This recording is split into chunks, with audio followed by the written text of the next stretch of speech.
Do you like doing hard things? Well, you actually should. And here's the neuroscience behind why it transforms you, especially in the way of healing and human evolution.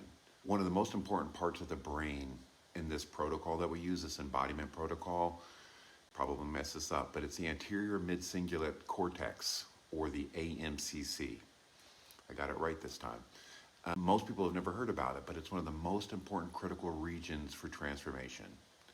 The AMCC is part of the brain that's responsible for motivation, persistence, tolerating discomfort, and executive control under stress, all right?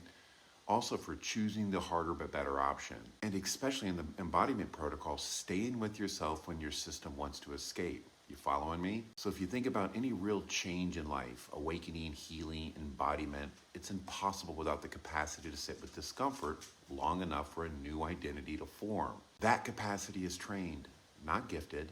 And the AMCC is where that training happens, and it's why it's so important. Sauna, cold, leaving your phone out of the bathroom, right?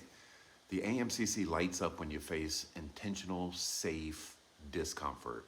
Things like, again, heat, cold, exercise, breath work, silence, cravings, or emotional activation. Every time you stay present instead of escaping, you're strengthening the circuit that says, I can choose my response even when my body wants to run, right? This is the core of both neuroscience and non-duality. In neuroscience, you build resilience, discipline, and emotional regulation. As it relates to non-duality, you're learning to rest as the observer instead of collapsing into the conditioned self, the program, the identity. And because the AMCC is plastic, which means essentially highly trainable, even small repeated exposures rewire it quickly. And this is why the protocol uses daily micro practices of intentional discomfort. They create the neurological scaffolding, that's a good word, neurological scaffolding for awakening to become a lived reality instead of this mystical peak that fades. And the protocol isn't about having a big experience, right? Many psychedelic practitioners focus on these big experiences.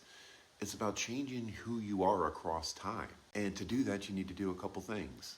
One we call state training, and that's expanding awareness, opening the field, and disrupting habitual patterns. And then capacity training, which is developing the ability to stay awake even when discomfort arises. Most people could expand for a moment, but what they can't do is remain conscious when life presses back, when things get a little tricky. So the AMCC is the bridge between awakening and embodiment. That's why it's crucial, because it's what allows the new signal that you're broadcasting to hold.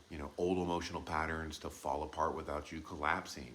New choices become automatic, and gratitude and presence to persist even in challenges. And without training this region, awakening collapses back into the old identity structures the moment life gets difficult. But with it, the transformation stabilizes. Hope you're following this, right? So you can have the biggest 5-MeO-DMT experience or ketamine experience or psilocybin experience in the world. But at the moment discomfort comes, you collapse into your old identity, then nothing is going to change. And so awakening is not what happens on the mat. Awakening is who you choose to be in the heat of your life, right? It's a consistency.